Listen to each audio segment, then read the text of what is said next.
A ver, ¿qué tienen que ver la arquitectura y la medicina? Pues mucho más de lo que podríamos pensar. Al final, las dos buscan lo mismo, crear espacios que nos cuiden, que ayuden a sanar. Hoy nos vamos a meter de lleno en el método, en el paso a paso, para diseñar un edificio que no es solo un contenedor de medicina, sino que es medicina en sí mismo, una clínica de salud comunitaria. Y para verlo claro, nos vamos a apoyar en un caso de estudio fascinante, en La Habana. Pues es que todo el proceso, de verdad, arranca aquí. Porque si nos quedamos solo en pensar en paredes y techos, ya hemos fracasado. La pregunta del millón es ¿cómo se diseña un espacio que de verdad solucione problemas de la gente?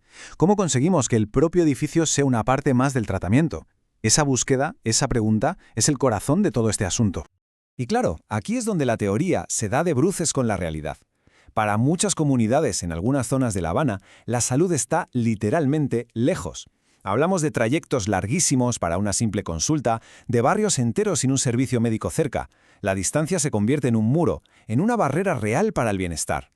Y justo ese fue el desafío que se propuso resolver un grupo de estudiantes de arquitectura. Venga, pues vamos con el primer paso de cualquier proyecto que se precie. Entender a qué nos enfrentamos exactamente. ¿Cuál es el verdadero reto, el problema de fondo? Y aquí lo tenemos, definido. El problema no es que no haya médicos, ojo, sino la falta de acceso a ellos. Es en el fondo un fallo en el diseño de la propia ciudad. Así que la misión está clarísima. Hay que usar la arquitectura para tejer una red, para acercar la sanidad a la gente y derribar esas barreras invisibles que impone la distancia.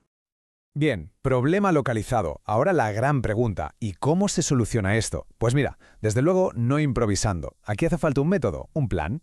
Y es aquí donde empieza lo bueno, donde vemos el proceso que transforma un problema social en un edificio de verdad.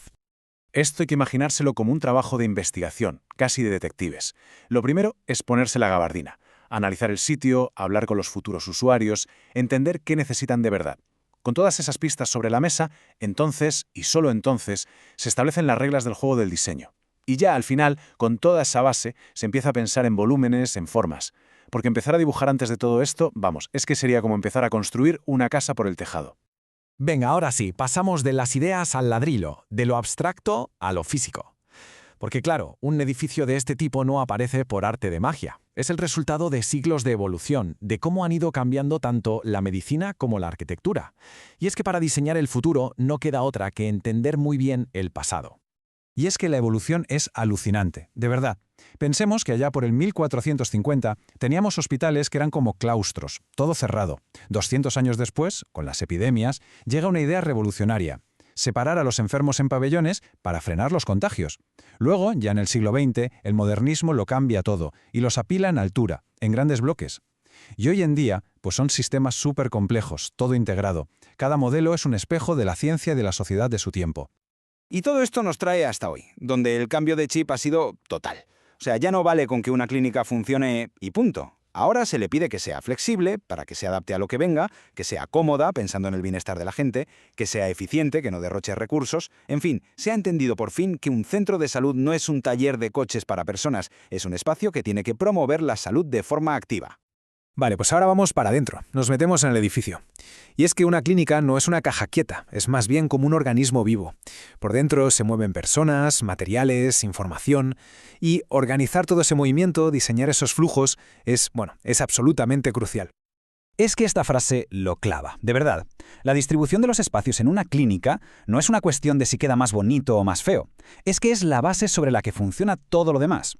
Un buen diseño optimiza el trabajo, ayuda a reducir errores y, al final, lo que importa, mejora la seguridad y la calidad de la atención. El espacio es literalmente una herramienta médica más. Esto que vemos aquí es básicamente el sistema circulatorio del edificio, y tiene que funcionar a la perfección. Hay que pensar que los pacientes van por un lado, el personal por otro, lo limpio por aquí, lo sucio por allá, y jamás deben cruzarse. Un buen mapa de estos flujos no solo te garantiza la higiene y la eficiencia, sino que consigue algo importantísimo: un ambiente mucho más tranquilo y seguro para todo el mundo. Y si hay un sitio donde todo esto es de vida o muerte, es en urgencias. Aquí cada segundo es oro. El diseño tiene que conseguir que el recorrido desde que llega la ambulancia hasta que el paciente recibe tratamiento sea una línea recta, sin el más mínimo obstáculo. Que el laboratorio esté a 2 pasos, no al final de un pasillo. Aquí, en este espacio, la arquitectura no es un lujo, es una herramienta que de verdad ayuda a salvar vidas. Y esta imagen es perfecta para entenderlo. A la izquierda vemos la lógica pura. Esos diagramas de flujos, las conexiones entre departamentos, todo parece súper abstracto, ¿verdad? Y a la derecha, ¡boom! Vemos como toda esa lógica cobra forma y se convierte en arquitectura en el caso del Policlínico de Guanabacoa. Es el momento eureka.